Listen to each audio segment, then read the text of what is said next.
შეუძლია თუ არა სუპის ქილას ან კოკა-კოლის ბოთლს შეცვალოს ხელოვნების ისტორია. კაცმა, რომელმაც ეს შეძლო, მე-20 საუკუნის კულტურა თავდაყირა დააყენა. ეს ენდი უორჰოლია.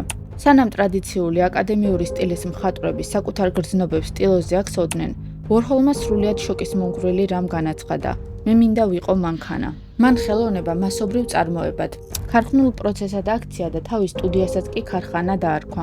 რა იყო მის შემოქმედებაში ყველაზე ეპატაჟური? მან წაშალა ზღვარი ელიტარულ ხელოვნებასა და ქუჩის კულტურას შორის.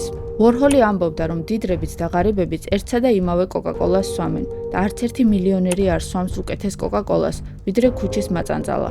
მან ყოველდღიურობის ბანალურობა გენიალურობად აქცია, ხოლო მერლინ მონროსა და ელვის პრესლის პორტრეტები თანამედროვეობის ახალ ხატებად აქცია.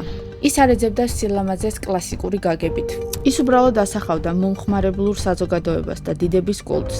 მან იწინასწარმეტყველა ჩვენი ციფრული ეპოქაც, როცა თქვა: მომავალში ყველას ექნება თავისი 15 წუთიანი დიდება.